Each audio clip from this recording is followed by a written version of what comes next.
Un voisin, tu es béni d'être dans ces lieux. À celui de derrière aussi, tu es béni d'être dans ces lieux. À celui de devant, tu es béni d'être dans ces lieux. Et s'il y a quelqu'un à ta droite ou à ta gauche également, dis-lui, tu es béni d'être en ces lieux. Que Dieu vous bénisse tous.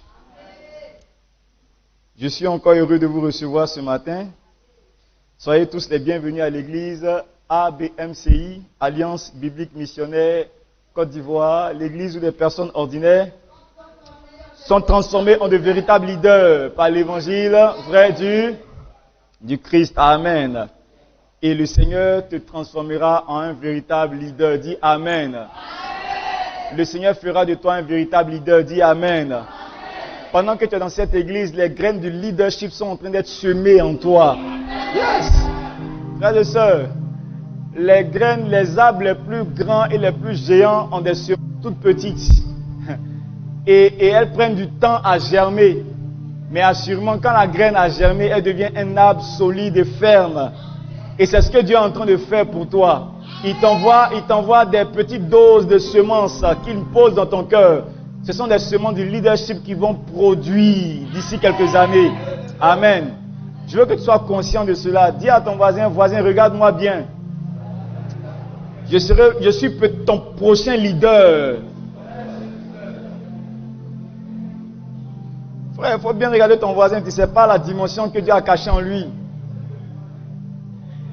Dans quelques années encore, tu vas partir tu peux aller au CHR de Daloa et tu vas rencontrer, on va te dire, on va te présenter, tu dois rencontrer le directeur général du CHR de Daloa. Ça sera ton voisin que tu as négligé à l'église. Et là, tu as dit, hey, tu te rappelles de moi? Non, on était à l'église, là-bas, en 1900, 2000 combien? Donc c'est maintenant qu'il faut prendre les attaches avec lui. Un matin, tu vas vouloir voyager, tu vas vouloir aller chercher ton visa. Tu vas au comptoir du visa, il y a un de tes amis noirs qui est assis là-bas, c'est lui qui donne les visas. Tu es bloqué. Donc le moment d'être sérieux avec ses frères de l'église, là, c'est maintenant. Parce que Dieu est en train de faire de toi un véritable leader. Amen. Dieu vous bénisse abondamment. Je salue tout le monde. Content de vous voir. Papa Assemian, Mémé Ozana, que Dieu vous bénisse. Toujours une joie de vous retrouver. Tout le monde. Pasteur Cambiré, Georges, mon frère, Capitaine Boko qui est là également. Dieu te bénisse. Merci. Content de te voir. Amen. Tout le monde. Que Dieu vous bénisse. Content de voir ma fille que je n'ai pas vue depuis longtemps. Grâce Kawen, acclamons le Seigneur pour elle, s'il vous plaît. Content de te voir, amen. Alors c'est toujours une joie de nous retrouver, n'est-ce pas? Alors nous avons commencé un thème depuis un mois maintenant, nous parlons de la croissance de l'Église. Dis avec moi la croissance de l'Église. Et nous allons continuer encore sur cette lancée que le Seigneur nous a ordonnée. C'est le thème de la saison et je ne sais pas quand est-ce que nous allons terminer. J'ai voulu terminer aujourd'hui, mais depuis toute la semaine, j'essaie de télécharger un autre message dans mon esprit, mais je ne trouve pas. Jusqu'à ce que le Seigneur me dise, on continue sur la croissance de l'Église. Donc dis à ton voisin, on continue. Peut-être ton voisin s'attend à ce qu'on parle aujourd'hui de la foi, ou bien de la prospérité, ou bien du miracle, ou bien du mystère qui divise les eaux en deux. Mais on parle de la croissance de l'Église. Amen. Nous avons dit que Dieu veut que ces églises grandissent. Hein? Ça, c'est juste un résumé. On va démarrer ce matin. Dieu veut que ces églises grandissent. Dieu a pour intention de bâtir l'église. Ça a toujours été son intention. L'église n'est pas une invention humaine. Amen. L'église n'est pas une invention humaine. Alors, s'il n'y en a plus de place derrière, il y a de la place devant. Un diacre, il y a de la place devant, il n'y a pas de souci. L'église n'est pas une invention humaine, c'est un plan de Dieu. Depuis l'Ancien Testament, il a annoncé cela. Et également dans le... Il n'y a pas de souci. Ok. Ils peuvent entrer.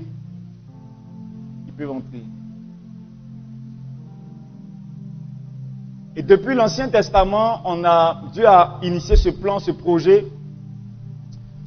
de l'Église. Et puis, dans le Nouveau Testament, quand Jésus-Christ est venu également, il a dit, je bâtirai mon Église.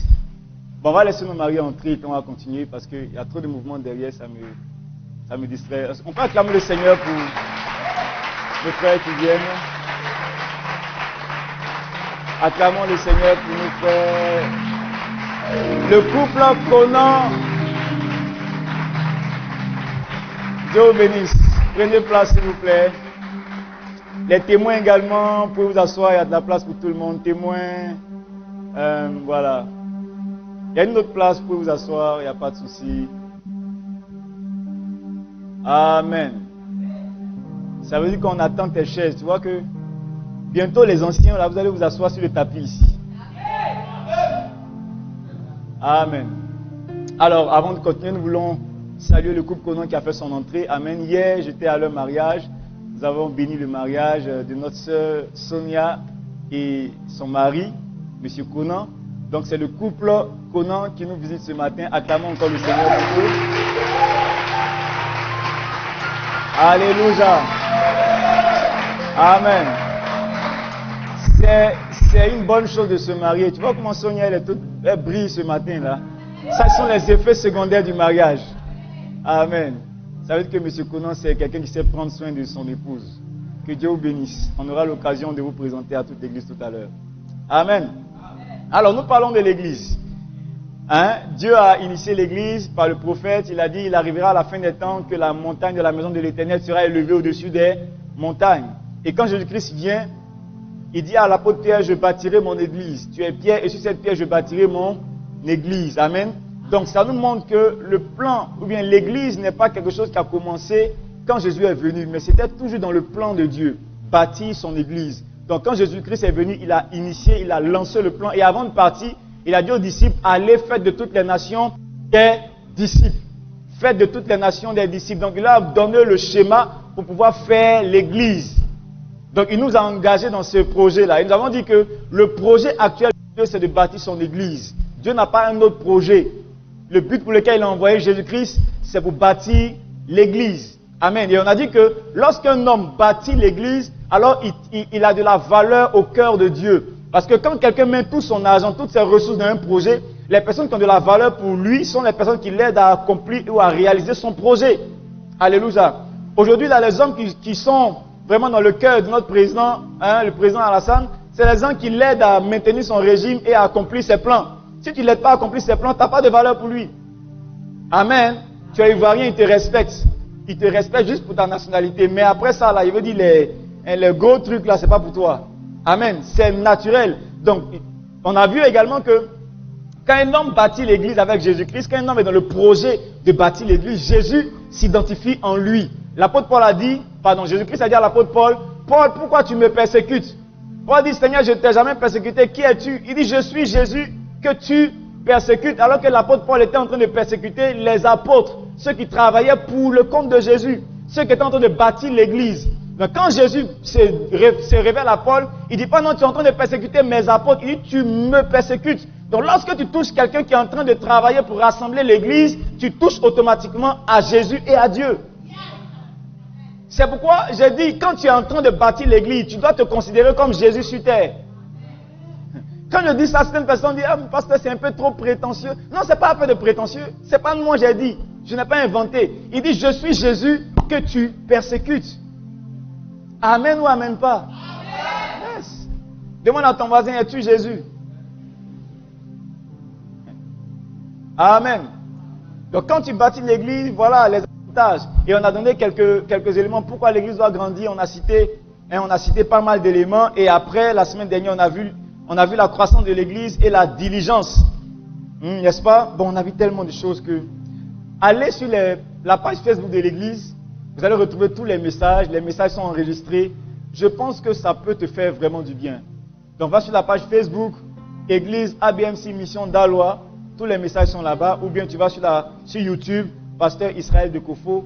Tous les messages sont là-bas sur la croissance de l'église. Tu pourrais également prendre tout ce qu'on a dit, parce qu'on a dit beaucoup de choses. On a parlé de la diligence. On a vu en quoi est-ce que la diligence est importante pour la croissance d'une église et pour ta réussite personnelle. Un homme qui n'est pas diligent est un homme qui échouera sa vie. Un homme qui n'est pas diligent, la Bible dit, la main des diligents dominera. Et la main des hommes nonchalants sera tributaire, c'est-à-dire sera dominée. Donc quand tu es diligent dans la vie, tu arrives à dominer. Et quand tu es nonchalant, quand tu es indolent, alors tu seras dominé. Donc la question que je te pose actuellement, est-ce que tu domines dans ta vie, dans les circonstances de ta vie, ou bien tu es dominé par les circonstances de ta vie? Aide-moi à demander ça à ton voisin. Voisin, c'est comment à ton niveau? Tu es dominé ou tu domines? Tu es dominé ou tu domines? Parce que si dans un domaine de ta vie tu es dominé, c'est que dans ce domaine tu n'es pas diligent. Si tu es dominé par la maladie, ça veut dire que sur le plan de la santé, tu n'es pas diligent, tu te nourris mal. Souvent on dit c'est Satan a attaqué mon cœur, Satan les sorciers ont attaqué mon foie, ils ont piqué dans mes reins. C'est pas affaire de sorciers qui a piqué dans tes reins. Si tu te nourris mal, écoute, tes organes vont prendre un coup. Donc tout est une question de diligence également. Tu veux vivre longtemps. Tu veux vivre longtemps, sois diligent. Quand on a prophétisé sur ta vie que tu vas vivre longtemps, tu vas devenir un homme riche, puissant financièrement, tu dois travailler pour être un homme diligent. On a dit que quand la prophétie est relâchée sur la vie, quand la grâce est relâchée sur ta vie, la paresse peut annuler la grâce et la prophétie sur la vie d'un homme. Yes. Il y a de nombreuses grâces qui ont été du gaspillage sur la vie des chrétiens. Ne vous inquiétez pas, tout à l'heure je vais vous donner les versets bibliques. On va prendre la Bible. Il ne faut pas dire le pasteur, depuis il prêche, il ne prend pas la Bible. Est-ce que le pasteur n'a pas dévié? Dis à ton voisin, le pasteur n'a pas dévié. Ce ne sont que des rappels. Amen. Je disais quoi même? Qui me suivait? Hein? Oui. Il y a des grâces qui sont du gaspillage sur la vie des gens. Demande à ton voisin, qu'est-ce que tu fais de la grâce qui est sur ta vie? Bon, ici, on parle beaucoup avec le voisin, donc ne sois pas gêné pour ça. Voisin, tu fais quoi avec la grâce? L'apôtre Paul dit, je suis ce que je suis. Il dit, par la grâce de Dieu, je suis ce que je suis. La grâce n'a pas été vaine. Point virgule. J'ai fait quoi? J'ai travaillé. Plus que tous. Donc la grâce de Dieu n'a pas été du gaspillage parce qu'il a travaillé. S'il n'avait pas travaillé, la grâce de Dieu sur sa vie allait être du gaspillage. Donc en tant qu'Église, nous avons tous reçu des grâces. Mais si aujourd'hui certains ne s'en sortent pas, c'est parce qu'ils n'ont pas travaillé sur la grâce qui a été faite. La grâce à elle seule ne donne pas le succès. La grâce est une capacité, une compétence que Dieu met en toi. Maintenant, toi, tu dois utiliser cette capacité-là par ton travail pour la faire manifester, pour produire ce que tu veux voir arriver dans ta vie. Dis-moi Amen. Ça veut dire, si tu ne travailles pas, la grâce de Dieu sur ta vie sera un gaspillage. Et rien n'arrivera. Si tu n'es pas diligent sur toi, tu n'es pas rigoureux, tu n'es pas dynamique, tu n'es pas... quel mot encore je peux trouver? Tu n'es pas zélé, tu n'es pas chaud. Rien de bon ne pourra arriver, même si on t'a baptisé avec 2 litres d'huile d'onction qui viennent d'Israël. La diligence, dis avec moi la diligence. C'est vraiment important. On a vu ça tout. Donc allez regarder encore toutes les vidéos. Je te donne les détails, le résumé pour t'encourager à aller regarder les messages. Aujourd'hui, nous parlons de la croissance de l'Église et la communion fraternelle. Croissance de l'Église, communion fraternelle. Je ferai l'effort de parler en maximum 30 minutes. 30 minutes de plus et je vais m'arrêter. Communion fraternelle. Donc lorsque nous parlons de croissance, on parle d'évangélisation, n'est-ce pas? La croissance vient nécessairement par l'évangélisation, mais également, ça ne s'arrête pas là. Il y a d'autres choses qu'il faut rassembler, qu'il faut mettre sur l'évangélisation. Et puis lorsqu'on parle d'évangélisation, certaines personnes croient que l'évangélisation c'est réservé à une catégorie de personnes dans l'église. C'est pourquoi dans certaines églises, tu vas voir, il y a d'évangélisation. Quand tu dis il y a direction d'évangélisation, ça veut dire que tous ceux qui ne sont pas dans la direction ne sont pas autorisés à aller évangéliser. Alors que Jésus-Christ n'a pas créé une direction d'évangélisation. Il a dit à tous ses apôtres, tous ses disciples, allez, vous tous allez-y. C'est pourquoi dans cette église, il n'y a pas de direction d'évangélisation. Nous tous, on est évangélistes. Dis-moi Amen. Amen. Tu as la responsabilité d'aller évangéliser. Amen. Donc, quand on dit croissance de l'église, on parle d'évangélisation, mais l'évangélisation à elle seule ne suffit pas. C'est pourquoi on a associé la diligence. Un homme qui n'est pas diligent ne peut pas aller évangéliser. Un homme qui n'est pas diligent ne peut pas gagner des âmes. Amen. Donc l'évangélisation, elle seule ne suffit pas. Aujourd'hui, on ajoute quelque chose qui est la communion fraternelle. Prenons ensemble Acte 2, versets 42 à 47.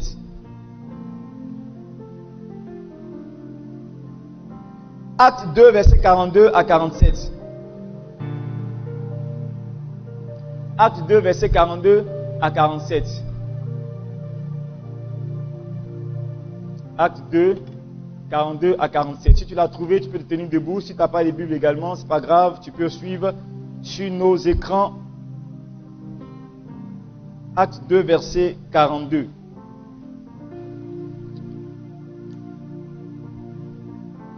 Acte 2, verset 42.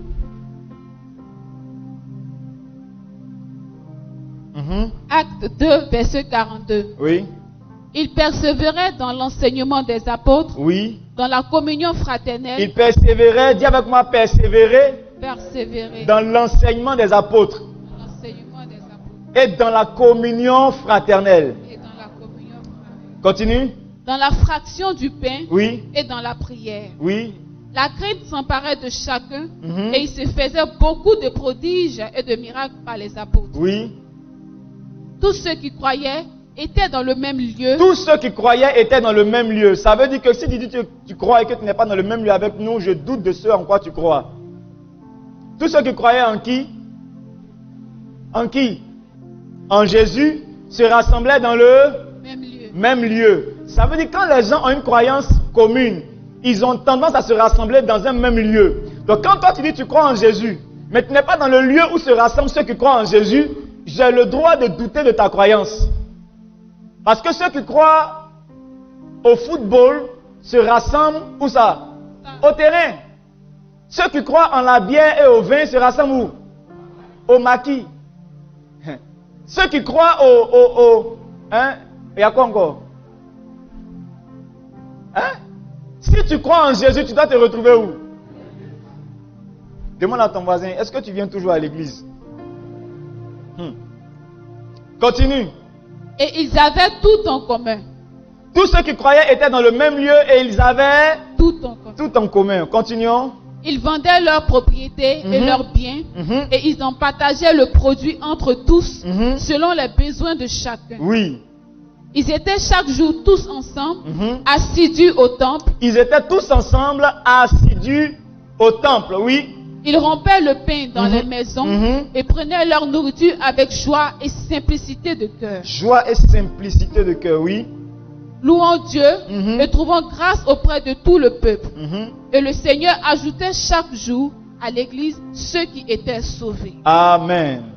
Que Dieu bénisse sa parole, on peut se rasseoir. Les amis, lorsqu'une église grandit, ce n'est pas le nombre de personnes qui rentrent dans l'église qui détermine la croissance de l'église. Avant, on pensait que s'il y a beaucoup de personnes qui rentrent dans l'église, l'église va grandir. C'est vrai, mais c'est une demi-vérité. Alléluia. Une chose qui permet la croissance rapide d'une église, c'est ce qu'on appelle l'évangélisme de rétention. Quand il y a moins d'hommes qui sortent de l'église, l'église grandit rapidement. On a mis du temps à comprendre cela. Je vous ai expliqué ici une fois que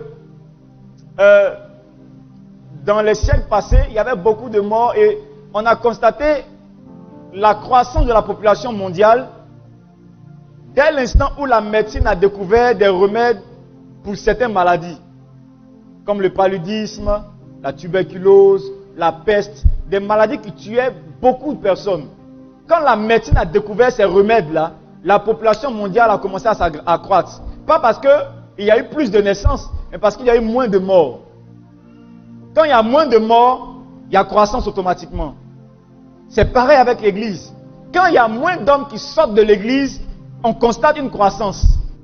Mais si 10 personnes rentrent et 8 personnes sortent, vous constatez qu'avec moi, qu'il n'y aura pas de croissance. Tu vas mettre 10 ans, 20 ans, 30 ans à chercher une croissance, il n'y aura pas. Pourquoi? Parce qu'il n'y a pas de rétention. Et donc, si l'église doit grandir, l'église doit comprendre et appliquer ce qu'on appelle l'évangélisme de la rétention. Et ça passe nécessairement par ce qu'on appelle la communion fraternelle. C'est-à-dire la capacité à retenir les âmes que Dieu envoie dans l'église. Amen. Retenir les âmes. Et ça passe par la communion fraternelle. Quand on lit Actes 2, verset 42, la Bible dit, ils étaient tous ensemble. Ils étaient assidus. Et ils grandissaient. Parce qu'il y avait un lien qui était créé entre eux. Une église où il n'y a pas de communion fraternelle est une église qui ne peut pas grandir. Si nous sommes un corps, nous devrions pouvoir vivre ensemble, nous entendre, nous connaître, et puis vivre en harmonie et en unité. L'unité est très importante dans une église. Regardez, quand tu vas lire Genèse, quand tu lis l'histoire de Babel, les hommes étaient unis. La Bible dit, ils formaient un seul peuple et parlaient le même langage. Un seul peuple et ils avaient le même langage. Et ils ont dit, construisons-nous une tour pour arriver au ciel. La Bible dit, quand Dieu a vu ce que les hommes ont commencé à bâtir par leur unité, il a dit, ces hommes forment un peuple et parlent la même langue. Descendons et confondons leur langage. Il n'a pas dit descendons pour envoyer le feu. Il n'a pas dit descendons pour les frapper. Il dit confondons leur langage. Pourquoi? Parce qu'un peuple qui s'entend devient puissant. Quand on parle de langage, c'est-à-dire on dit les mêmes mots, on a les mêmes pensées, on a les mêmes objectifs, on est soudés. Un peuple qui a le même langage, qui est uni, est dangereux. Et même Dieu s'est senti menacé. Je ne sais pas quel genre de tour les hommes étaient en train de construire. Mais si Dieu dit descendons pour confondre leur langage, c'est que leur unité était vraiment puissante. Alléluia. C'est pourquoi une église qui veut être forte doit être une église soudée, une église unie. Une prochaine fois, je vais revenir sur l'unité, les piliers de l'unité. Alléluia. Dis avec moi la communion fraternelle. Et comment savoir si dans une église on pratique la communion fraternelle? Il y a 4 indices qui nous permettent de savoir si nous pratiquons la communion fraternelle. Et c'est un message qui est très simple. Ce matin, je suis vraiment heureux parce que nous partageons un message qui est vraiment simple, mais très important. Simple, mais très important. Acte 13, verset 1 à 3. On est toujours dans Acte 1, verset 13. Acte 1, verset 13. 3 indices qu'il y a dans une église, la communion fraternelle. Acte 1 dit quoi?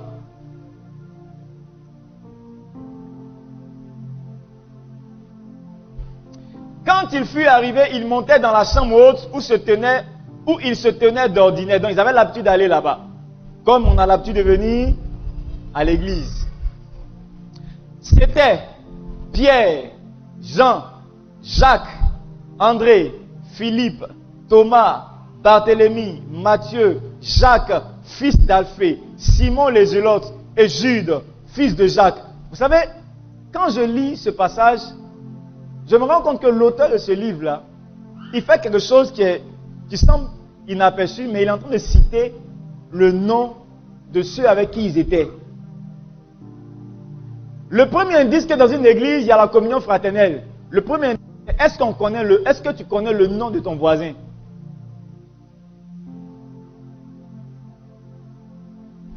Connaître le nom des gens. Connaître le nom des gens. Connaître le nom des voisins. Connaître le nom des frères. Vous savez, généralement à l'église, on a beaucoup de raccourcis.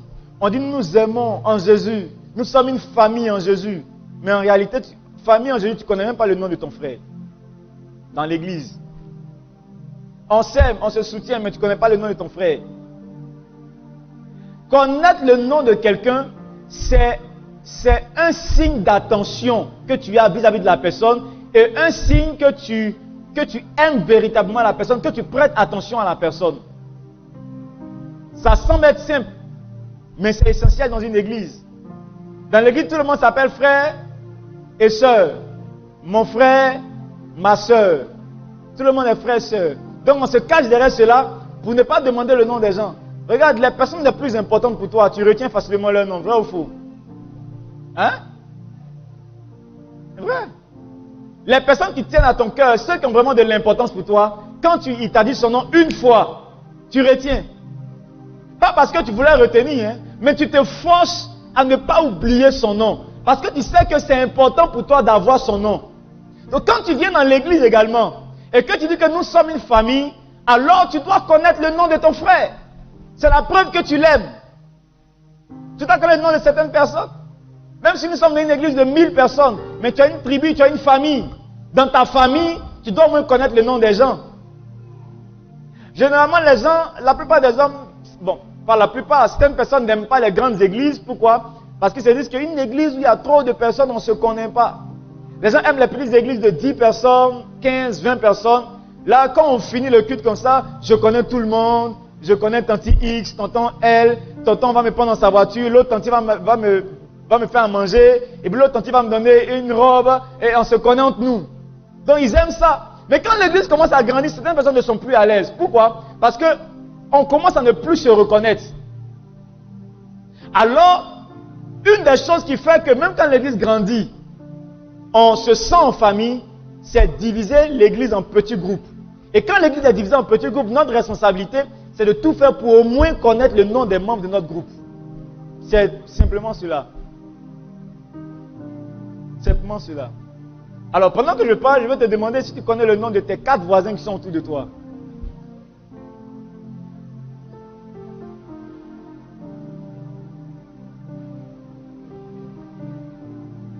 Les 4 voisins qui sont autour de toi. Regarde, quand tu appelles quelqu'un par son nom, c'est une preuve d'estime. C'est une preuve d'estime. Et quand tu appelles quelqu'un par son nom, hein, prends le nom de quelqu'un rapidement. Prends vite parce que la prochaine question piège arrive.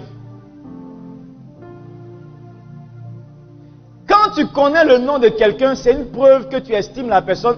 Et naturellement, regardez, naturellement, quand tu appelles quelqu'un par son nom, par son prénom, la personne est étonnée que tu l'appelles par son nom. Et naturellement, les gens sont attirés par les gens qui les appellent par leur nom quand ils se connaissent nouvellement. Regardez, bon, je te donne un secret. Hein. Quand tu es dans le monde là, hein, tu es célibataire. Où sont les célibataires? Célibataires, vous êtes là, le fan club. Fan club des célibataires, oh yeah. Ok. Non, Sonia a quitté dedans, hein, ça c'est fini ça. Hein? Regardez. Un constat a été fait. Quand une jeune dame célibataire appelle un jeune monsieur célibataire par son prénom, il y a attirance qui se crée quelque part.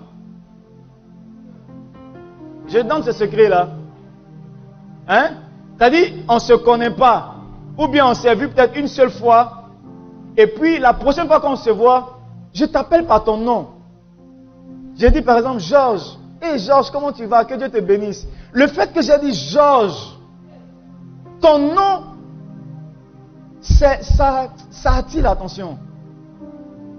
Ça attire l'attention. Toi, tu es célibataire, tu connais le nom de personne.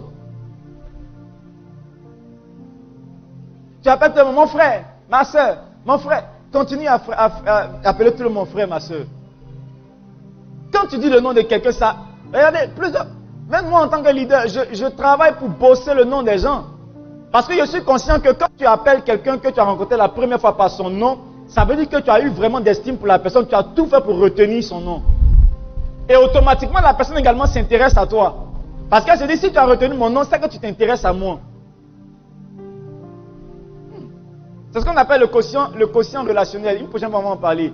Pour réussir ta vie, tu as besoin de... Il y a 4 types de quotients qu'il faut développer. 4. Il y a le quotient que tu connais, un quotient intellectuel. Il y a le quotient émotionnel. Il y a le quotient relationnel. Et il y a un autre quotient là qui m'échappe. Quotient social.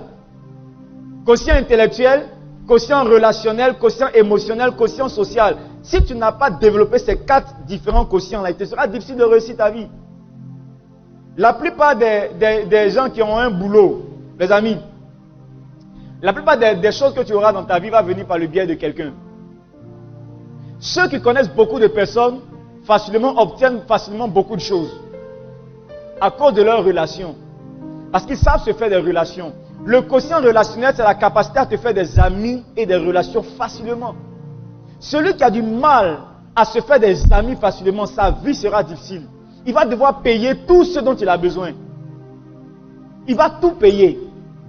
Pourtant, quand tu as développé ton quotient relationnel, que tu as beaucoup d'amis, il y a certaines choses, des hommes ont acheté à 1 million, toi tu as acheté ça à 100 000. Pourquoi? Parce que tu connais quelqu'un. Tu sais où on peut avoir ça à 50 000. Pendant que toi, tu vas faire, j'ai l'honneur de solliciter de votre très haute bienveillance l'obtention d'un poste de vigile. C'est même pas bon poste. Bon, c'est bon poste. Hein, j'ai dit ça juste comme ça. Amen. Amen. L'obtention de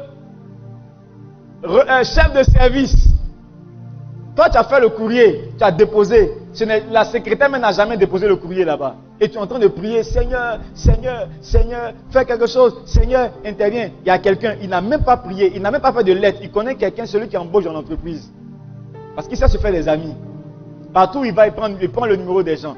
Partout où il va, il sympathise un peu avec les gens. Ah, mais monsieur, laissez-moi votre numéro, je vais vous appeler. Et quand il prend le numéro, là, le week-end, il l'envoie. Bon week-end, monsieur. Bon week-end, tonton. Non, juste te saluer. C'est tout.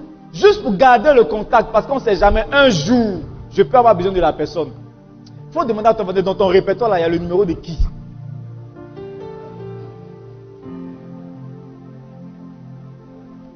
Il y a le numéro de qui? Je t'ai dit la semaine dernière, quand tu as reçu une prophétie que tu seras quelqu'un d'influent, Dieu t'appelle à quelqu'un de grand, devenir quelqu'un de une grande destinée. Mon ami, les hommes qui t'entourent contribuent à 80% à ce que tu deviendras. Donc si tu ne connais personne de bon, d'important, la prophétie est en danger sur ta vie. Tu connais qui? Jack Bauer, Gachette. Ça, c'est les gens qui sont dans ton téléphone. Hein. Gachette 1, Jack Bauer, Loulou la Mimi, poupée du quartier, le tranchant. Ils vont t'envoyer où? On fouille dans ton répertoire. Il n'y a même pas le numéro d'un lieutenant de police, ou bien d'un agent de la mairie, ou bien d'un agent de la CIE, au cas où on coupe le courant sur toi à 2 h du matin. Au cas où quelqu'un frappe, quelqu'un escalade ta clôture, il n'y a même pas le numéro même un sous-lieutenant de police pour au moins l'appeler, pour dire Joe, pardon, viens frère, il y a un voleur chez moi. Personne. C'est la gâchette, le tranchant, Mimi la beauté. Les amis, si tu n'arrives pas à te faire des relations facilement, ta vie sera difficile. Et c'est pourquoi quand tu viens à l'église, s'il te plaît, sois vraiment quelqu'un de simple. Va parler avec les gens. Ici, il y a des gens qui sont tellement spirituels. Oh là là. Les chrétiens spirituels, où ils sont? C'est-à-dire, eux là, tout dans la bouche, c'est ribaba, ribobo. S'ils se croisent, ma soeur, comment tu vas? Que Dieu te bénisse, ma soeur. Tu as un songe là-bas? Il y a un songe? Il y a une vision? Pas de vision? Ok. Ou bien quand ils se croisent à l'intercession, tu as repéré, il y a combien de démons que tu as vu dans la salle de l'église? Il faut qu'on bombarde. Et ils bombardent seulement. Donc quand ils sont à l'église, pendant que tout le monde est en train de chanter double, double, ils sont arrêtés comme ça. Ils détectent les démons dans l'atmosphère. Pendant que d'autres se font des amitiés, eux, ils détectent les esprits dans l'atmosphère. Le jour, ils sont malades. Tu ne dois pas grelotter comme ça. Il n'y a personne auprès d'eux. Ils connaissent personne. Et ils chassaient les démons. Toi, la sœur, tu es possédée. De toute façon, ils voient ta jupe là, avec la fente, ça c'est sirène des eaux. Ils bombardent tout le monde. Les frères saints, les sœurs saintes, les amis, c'est vrai, tu pries pour les gens, c'est une bonne chose. Tu aimes chasser les démons, c'est bon. Après, il faut arrêter de chasser les démons. Quand tu finis de chasser les démons, là, demande-lui son numéro et son nom. Il peut t'aider quelque part. Et puis souvent, ce n'est pas les démons de tout le monde, on chasse aussi. Hein. L'apôtre Paul a chassé le démon d'une femme. On a failli le tuer pour ça. Il y a des démons, il faut les laisser tranquilles. Toi, continue ta route. Ce n'est pas tous les combats qu'on fait dans la vie. Amen. Bon, je fais parenthèse. Le pasteur va dire, quelqu'un m'a dit, le pasteur dit, on ne chasse pas des démons des gens. Donc pendant que je parle, est-ce que tu as pris le numéro de quelqu'un? Tu as pris le nom de quelqu'un? C'est pour de bonnes intentions. Et si tu vois une dame, elle est mariée, assise à côté de son mari, pardon, il ne faut pas prendre son numéro. Il ne faut pas, après le frère va te convoquer dehors. Un frère, viens m'a causer là. Tu as pris un numéro là. Explique-moi tes plans. Amen. Quand on vient à l'église, les gens ils disent, non, pasteur, donne-nous des révélations. On veut les rémas, les dangereux rémas. On va casser la tête de tous les sorciers au village. La révélation de ce jour. c'est va prendre le nom de quelqu'un. Va connaître le nom d'un frère, d'une soeur. Prends son numéro et puis de temps en temps, il faut l'écrire. Envoie-lui des messages juste pour te saluer. Voilà. C'est juste ça, pour garder la relation. Amen. Donc si dans l'église, un frère, tu constates que quelqu'un t'appelle « Mon frère, mon frère ». Mon frère, non, on est frère dans l'amour du Seigneur. Il ne t'aime pas. Il n'a aucune estime pour toi. Il n'a aucune estime pour toi. Donc s'il avait vraiment de l'estime pour toi, il allait prendre ton nom. Normalement, chaque dimanche, quand tu quittes l'église, tu dois avoir au moins 2 nouveaux noms. 2 nouveaux noms. Au moins 2 nouveaux noms. Au moins 2. Et chaque dimanche, quand tu regardes, il y a quelqu'un, tu connais son visage, mais tu ne connais pas son nom. Tu vas, bonjour ma soeur, ça va, je te vois toujours dans l'église. Excuse-moi, ton nom c'est quoi? Ah d'accord, tu es dans quel quartier? Ah ok, moi je suis de l'autre côté. Ah d'accord, tu fais quoi dans la vie? Ah moi je suis dans tel secteur. Ah d'accord, bon laisse-moi ton contact, on ne sait jamais. C'est ça une église. C'est ça une famille. C'est pas le jour où on a des problèmes, on appelle le pasteur, vraiment, est-ce que tu ne peux pas trouver quelqu'un dans l'église qui peut faire ça pour moi? Quand tu as le contact là, tu vas directement. C'est ça. Tu connais le nom de qui? Amen. L'art d'accrocher les gens. Il faut développer l'art d'accrocher les gens. Jésus-Christ, quand il a rencontré Zachée, il a vu Zachée sur l'arbre. Il n'a pas dit un frère. Il a dit, frère en Christ, descends. Il a appelé Zachée. Il dit Zachée, descends. Et puis, ce qui me plaît dans l'affaire, c'est qu'il n'a pas dit Zachée, descends, il y a une révélation pour toi. Il dit Zachée, descends, je vais manger chez toi. Ça, c'est Jésus, notre roi, le boss lui-même, celui qui a créé toute l'affaire. Quand il fait descendre Zachée, ce n'est pas pour lui donner des paroles de connaissance. Zachée, descends. C'est comment? Je peux manger chez toi aujourd'hui? Zachée dit oui. Mais allons à la maison. C'est quand tu as invité un frère chez toi. Est-ce que même ton frère qui est à côté de toi, tu peux lui dire, je peux aller manger chez toi? Tu ne connais pas son nom. Tu ne le connais pas. Tu n'as jamais parlé avec lui. Donc tu vois que tu peux lui demander que tu peux aller manger ici. Tu peux aller manger chez lui. Moi, je peux dire à papa Simon à midi, je peux aller manger chez toi. Je vais aller manger bien. Je ne vais pas t'inviter. Il va te dire non, reste là. Mais toi, tu ne parles pas avec lui.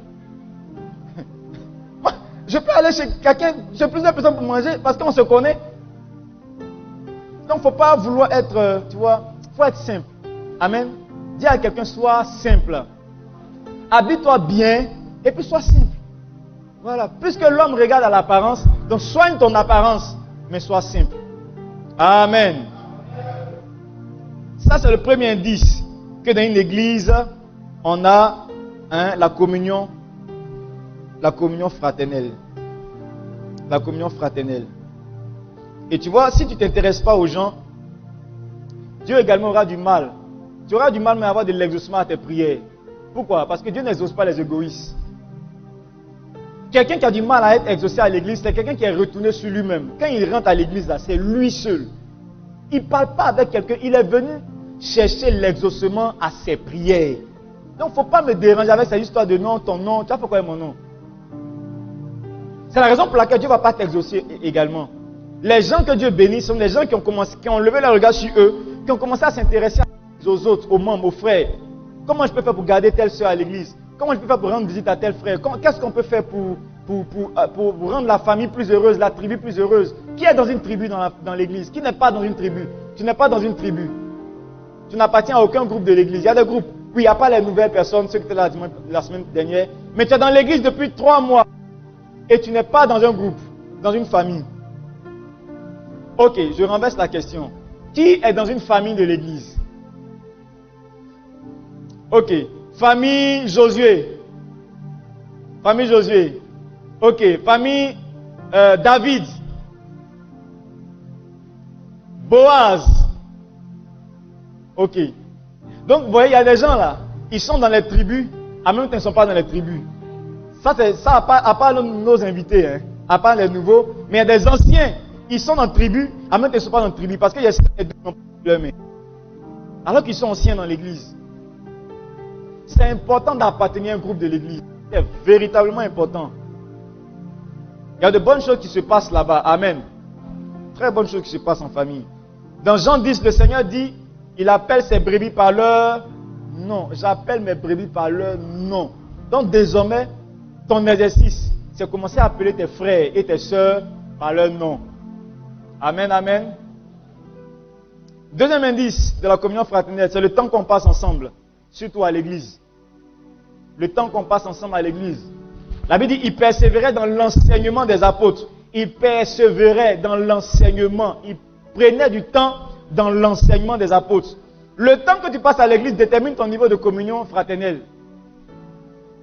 Les gens, quand ils viennent à l'église, ils sont toujours sur leur montre. Le passage on finit à 11h, donc il est 10h, ok, il est 10h55, ok. Il va bientôt finir. Et puis quand il sent que le pasteur n'est pas en train de conclure, il dit, ah mais on va vers 11h20, il ne conclut pas depuis, là, ça on va déborder. Il commence à calculer le temps en même temps. Pourtant quand il partait au maquis dans le monde, il n'était pas pressé. Il rentrait à 19h, il sortait à 9h du matin. C'est le gérant du bar même qui le chassait pour dire, pardon, on veut balayer le bar. Mais quand ils viennent à l'église, pasteur, on doit rentrer à la maison. Tu as dit le culte c'est 2h30. Frères et sœurs, l'une des preuves que tu aimes un endroit, c'est le temps que tu passes dans l'endroit. L'une des preuves que tu aimes un endroit, c'est le temps que tu passes dans l'endroit. Quand tu aimes quelqu'un, tu aimes rester en compagnie de la personne, vrai ou faux? Les fiancés, les cheminants, ils se raccompagnent. Arrivé devant, il dit, bon, laisse-moi ici, bon, allons, il va te réaccompagner. Et puis arrivé là-bas, il dit, bon, attends, j'ai quelque chose, il voulait acheter à la boutique, là, allons encore. Et ils vont faire au moins 4 tours. Pourquoi? Parce qu'ils s'aiment, ils veulent rester ensemble. Quand tu aimes quelque chose, tu passes du temps dans la chose. Tu aimes un endroit, tu passes du temps dans l'endroit. Tu aimes quelqu'un, tu passes du temps avec la personne. Donc tu vois que quand tu es pressé pour rentrer à la maison, là, tu es en train de me dire que tu ne m'aimes pas. Tu ne veux pas me voir plus longtemps. C'est pourquoi si tu aimes Dieu, tu dois trouver du temps pour passer du temps à l'église. On dit le culte dure. Le culte ne dure pas. Un culte, 2h, 2h30, c'est suffisant. Mais je parle de la vie chrétienne. Après le culte, il y a ce qu'on appelle la vie chrétienne. C'est-à-dire les rencontres entre frères, les réunions, les formations. La Bible dit qu'ils persévéraient dans l'enseignement des apôtres. Ils étaient assidus chaque jour. Donc ils trouvaient du temps pour partager la parole ensemble. Ils prenaient du temps pour ça. La Bible dit qu'ils étaient là-bas chaque jour. Toi, tu es là que le dimanche et tu es pressé de partir. Le dimanche, c'est ton jour où tu dois passer plus de temps dans la présence de Dieu. Même quand tu n'as plus rien à faire, tu dois tourner. Est-ce qu'il n'y a pas quelque chose à faire dans l'église? Est-ce qu'on ne peut pas balayer? Il n'y a pas une chose à faire, je ne peux pas aider quelque part. Tu trouves quelque chose. Pourquoi? Parce que c'est ton jour où tu viens servir Dieu. C'est ton jour où tu démontres ton amour pour Dieu. Quand tu trouves quelque chose à faire. Les églises qui ferment 30 minutes après le culte n'évoluent pas. Les amis, quand on a commencé cette église-là, je ne savais pas ça. Quand on finit le culte, à 11h00, on a fini. À 11h30, tout le monde est parti. Et puis je suis là, mon seul lieu tourne, je m'ennuie. Je sais qu'il y a quelque chose à faire, mais je ne savais pas c'était quoi. Le jour où Dieu a ouvert mes yeux là-dessus, il dit, vous êtes foutus dans ma main. Quand on finit le culte, il y a rencontre des fils. Après rencontre des fils, il y a rencontre des bergers. Après berger, il y a assistant. Après assistant, il y a quoi. On est ici jusqu'à 17h. Yes. On est là, on travaille. On travaille. Les bébés dorment tôt. Les parents dorment tard. Vous savez pourquoi? Les bébés, ils consomment. Ils ne se soucient pas de demain. Ils mangent, ils vont dormir. Ils savent que demain, il va trouver. Mais les parents, ils doivent planifier pour demain. Ils doivent organiser. Ils doivent ficeler les trucs pour que l'enfant encore trouve demain. Donc tu vois que quand on finit, quand on commence à faire la dernière prière, l'Éternel est mon berger, et puis tu commences à reculer pour aller à la porte. Je ne manquerai de rien. Quand je marche dans la vallée de l'homme de la mort, ou bien quand j'habiterai dans la maison de l'Éternel jusqu'à la fin de mes jours, dès qu'on dit Amen, pif, tu es prêt à t'évaporer. Tu es parti en même temps. Avant même qu'on dise Amen, tu es au portail, tu es parti. Ça révèle quelque chose. La maturité chrétienne, la maturité spirituelle. Quand un homme est mature sur le plan spirituel, il prend du temps dans la maison du Seigneur pour parler avec ses frères, faire des réunions, faire des propositions, donner son avis pour que ça puisse avancer, aider pour que ça puisse avancer, faire des formations. Demande à ton frère, tu passes combien de temps à l'église après le culte? Combien de temps tu passes après le culte? Tu dois trouver du temps. Tu dois trouver du temps. On a commencé à former les bergers. L'église a commencé à grandir quand on a commencé, après le culte, à former les ouvriers. On a constaté qu'il y a moins de rétrogradation. On a commencé à former les ouvriers. on a commencé à organiser des écoles de nuit. Donc on se retrouve ici tous les vendredis soirs, une fois chaque 2 ou 3 mois. Et on est là toute la nuit dans l'enseignement. Formation des ouvriers, formation des bergers, des leaders de direction. Comment conduire l'église, comment conduire des frères, comment aider les frères. Et ça fortifie l'église. Le temps que tu passes à l'église détermine la maturité que tu as également dans le Seigneur. Amen. Donc dis à un frère, prépare-toi et il faut t'habituer à passer du temps à l'église. Dimanche, c'est dimanche seulement je te vois. Donc je ne suis pas pressé de te laisser partir aussi. Parce que pour la plupart d'entre vous, le mercredi, vous ne venez pas. Donc dimanche, quand je te vois comme ça, je vais te à 21h. Quelqu'un dit, pasteur, c'est quand tu m'as attrapé là, c'est là que tu m'as gardé jusqu'à 21h. Amen. Alors, si tu n'es pas dans un groupe, rentre dans une direction. Hôtesse, accueil, médias, musique. Il y a le groupe des visites dans les différentes familles. Il y a les visites, ceux qui vont rendre visite aux frères. Il y a ce groupe-là également. Rentre dans un groupe. Il y a l'accueil des amis. Là-bas, on accueille tous nos invités, tous les amis. Il y a plusieurs groupes. Il y a les monitrices. On a une seule monitrice pour tous nos enfants, la pauvre. Quand un pleure ici, l'autre pleure derrière, elle s'assoit au milieu et puis elle les regarde. Elle est débordée. Si tu aimes les enfants, va l'aider. Va faire quelque chose. Amen. Le troisième indice, je m'arrête sur le troisième. Le troisième indice, c'est le partage et l'entraide. Partage et entraide. Comment est-ce que nous pratiquons la communion fraternelle à l'église lorsque nous partageons nos biens et nous entraidons? Acte 2, verset 44. Acte 2, verset 44 dit quoi? Acte 2, verset 44, il dit, tous ceux qui croyaient étaient dans le même lieu et ils avaient tout en commun. Ils avaient tout en, comment? En commun. Dis avec moi, ils avaient tout en commun. Dis, voisin, on a tout en commun. Techniquement, ça veut dire quoi? Quand on avait dit on a tout en commun, là, ça veut dire que ton argent, c'est mon argent. Ceux qui sont galérés là, ils aiment ce passage-là. Ils regardent le voisin. Ah, voisin, dis à ton voisin, voisin, la Bible déclare que ton argent, c'est mon argent.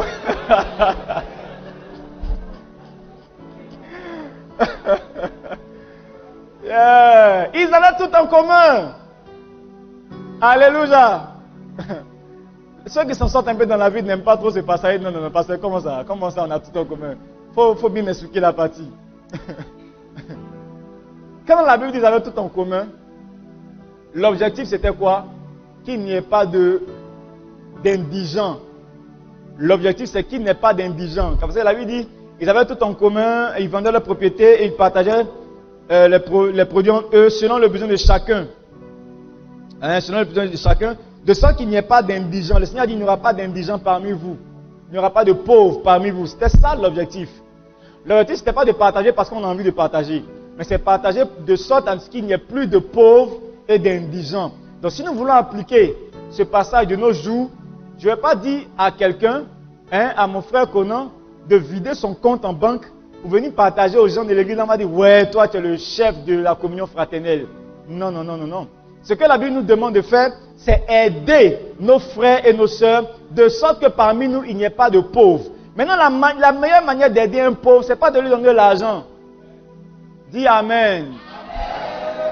Quelqu'un qui est pauvre n'a pas besoin d'argent. Il a besoin d'un travail. Tu donnes de l'argent à quelqu'un qui est pauvre, il va dépenser cet argent, il reviendra à sa position de pauvre. Parce que la Bible dit, celui qui est diligent sera pauvre. Donc s'il est pauvre, parce qu'il manque de diligence, ce dont il a besoin, c'est lui donner un travail et lui dire, lève-toi, va travailler. Celui qui lui dit, lève-toi, va bosser. Notre rôle dans l'église, si on veut éradiquer la pauvreté, c'est aider nos frères à aller bosser. Aider nos frères à trouver du travail. Aider nos frères à entreprendre. Quelqu'un vient te voir, il dit non, j'ai un business, je veux faire un business. Il faut lui demander, tu as déjà commencé le business? Non. Tu as déjà fait ça un peu? Non. C'est ça que tu n'es pas prêt à réussir dans ce business-là. On doit pouvoir aider nos frères. Mais pas n'importe comment. Alléluia. Amen ou amen pas. C'est ça la communion fraternelle. Si je me rends compte qu'un frère est dans le besoin, il manque d'argent. Je ne vais pas donner de l'argent pour que tu ailles manger. Je vais te demander qu'est-ce que tu sais faire. Tes mains savent faire quoi? Si tu me dis que tes mains savent faire, on va trouver le moyen de te faire ça. Il a dit un jour, il y a un frère qui est venu nous voir, qu'il n'a pas d'argent, il veut monter un business, il a besoin d'argent. Il 100 000 ou combien de mille là? Il dit, ben d'accord, il n'y a pas de problème, on va t'aider.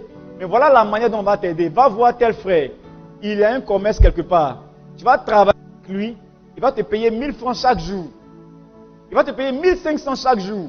Et 500, garde les 1000 francs, épargne les 1000 francs, jusqu'à ce que tu atteignes tes 100 000.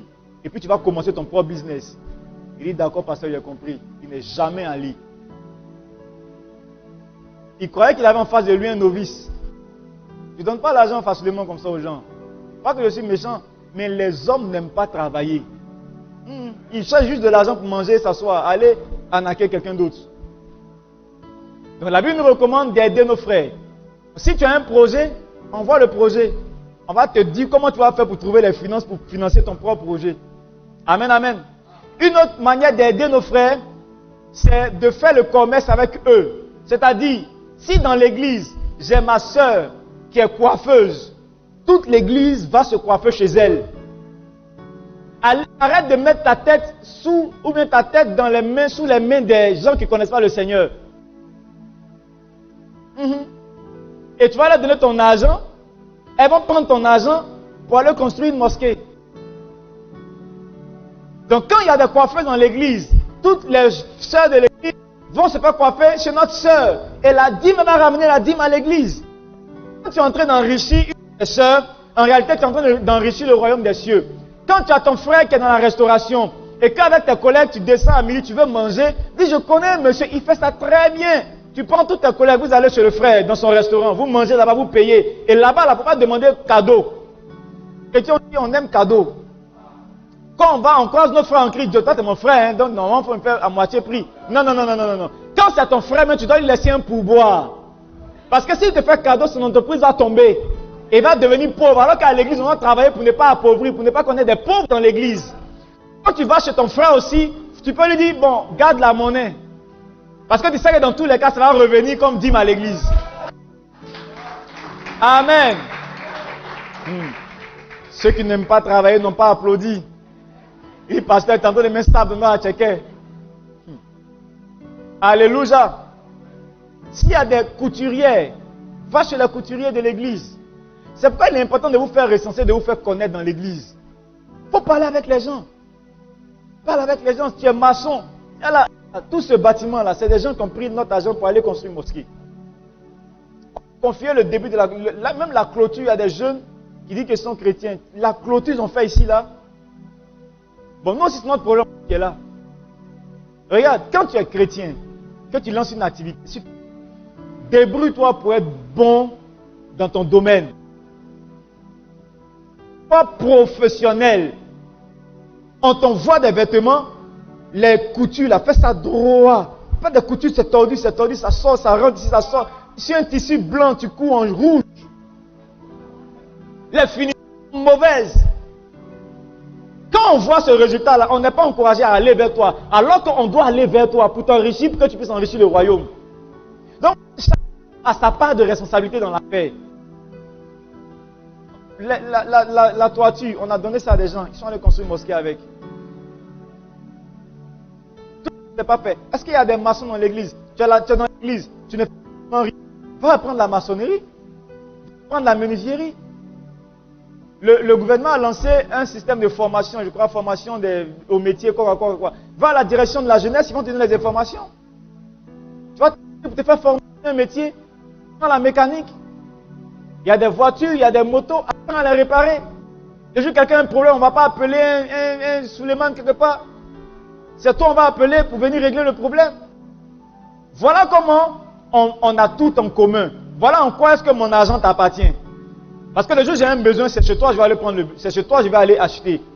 Et donc mon argent va chez toi. Ce que tu as chez toi, ça vient chez moi. Voilà que ce qui est chez toi m'appartient. Sinon, ce n'est pas où c'est dans ma poche, je prends pour te donner. Amen ou amen pas? Alléluia. Alors, si nous pratiquons ces trois indices déjà, nous sommes bien partis pour avoir une église croissante. Parce que celui qui a ses clients dans l'église, celui qui a c'est-à-dire celui qui lui a donné un gros marché dans l'église, il n'est pas tenté de quitter l'église. Parce que le jour où il quitte, on lui arrache le contrat. C'est simple, c'est clair. Ça, c'est pas...